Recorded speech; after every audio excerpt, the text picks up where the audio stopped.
Guys, আজকে আমি এসেছি আমাদের দাদুদের বেগুনের ভিড়ে। এই যে দেখো বেগুনের ভিড়ে এসেছি। দাদু দেখছি এদিকে বীজ দিচ্ছে, বলছে একদিনে প্রায় 2বার করে বীজ দিতে হয়, সকাল একবার বিকালবেলায় একবার। তো এই যে দেখো দাদুরা বীজ দিচ্ছে। এই পাশে দেখো লঙ্কার গাছ লাগানো আছে।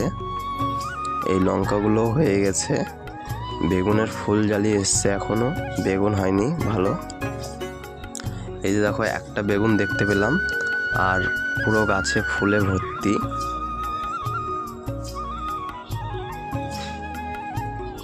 অল্পটুক বেগুন তো, তাই হাত মেশিনে বীজ দিচ্ছে দাদু। এদিকে দেখো ঠাকুমা আর আমার বোন এদিকে গাজর তুলছে, এদিকে এরা গাজর তুলছে, আর এদিকে দাদু বীজ দিচ্ছে বেগুনে। দাদু বলল